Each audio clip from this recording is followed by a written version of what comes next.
In today's video, I'm going to teach you how to add a subdomain in Hostinger step by step. This process is straightforward, and by the end of this video, you'll be ready to create a subdomain for your website. To get started, first head over to Hostinger's official website. Hostinger is a robust platform that makes it easy to bring your ideas online with a website. Once you're there, locate the login button, which is typically found at the top right hand corner of the homepage. Click on it and input your login credentials to access your account.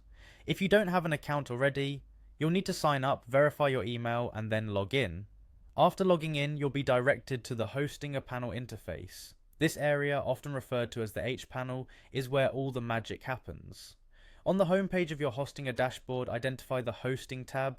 It's usually visible in the main navigation menu. Click on it to proceed to the next step.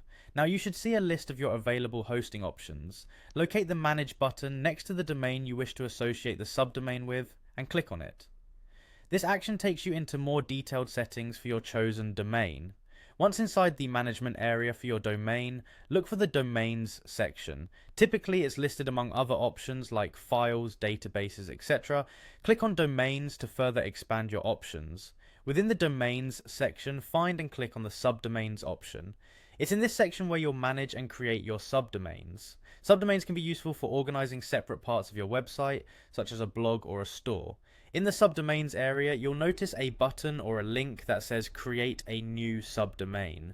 Click on it to initiate the subdomain creation process. You'll need to enter a name for your subdomain. This will be the part that comes before your main domain name, like blog.yourdomain.com. Choose a name that accurately reflects the purpose of the subdomain. After entering a name, confirm and create your new subdomain. Hostinger will handle the setup, which may take a few moments.